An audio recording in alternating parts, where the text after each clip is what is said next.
Usa ka simbahan sa Dagbayan Sugbo gihulagway nga one of a kind ang disenyo kay susama kini sa kalo sa Santo Papa. Gihulagway nga dakong milagro ang pagkahimo sa nasong simbahan kun asa kini atong Siron. Pinaagi ning report.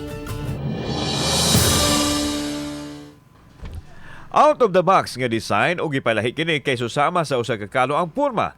Kini ang parokya sa San Pedro Calungsod sa Barangay Pulang Bato, Dakbayan sa Sugbo. Suma ni Father Ruel Marigomen ang parish priest nga gi-pattern kini sa kalo o mitra sa Santo Papa. Ang sulod sa simbahan lahi usab ang disenyo, ilabi na ang ceiling. Diin sa altar nga bahin natural light ang nagdan-ag gikan sa ibabaw. Kung nganong kalo sa Santo Papa ang disenyo, Ang among simbahan very modern and unique.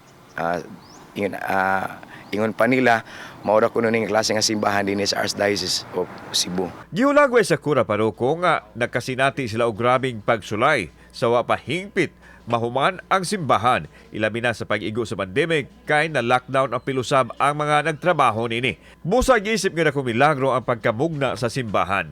Sa mga parokyano sa San Pedro Calungsod, congratulations sa tanan. So, ani ana ang simbahan dinhi nato daygon og sa kanunay atong pasalamatan ang Ginoo.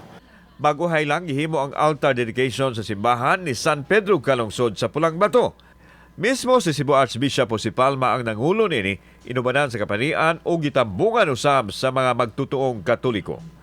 Kauban si Clufer Lumayag, ako si Alan Domingo. Balitang Bisdak.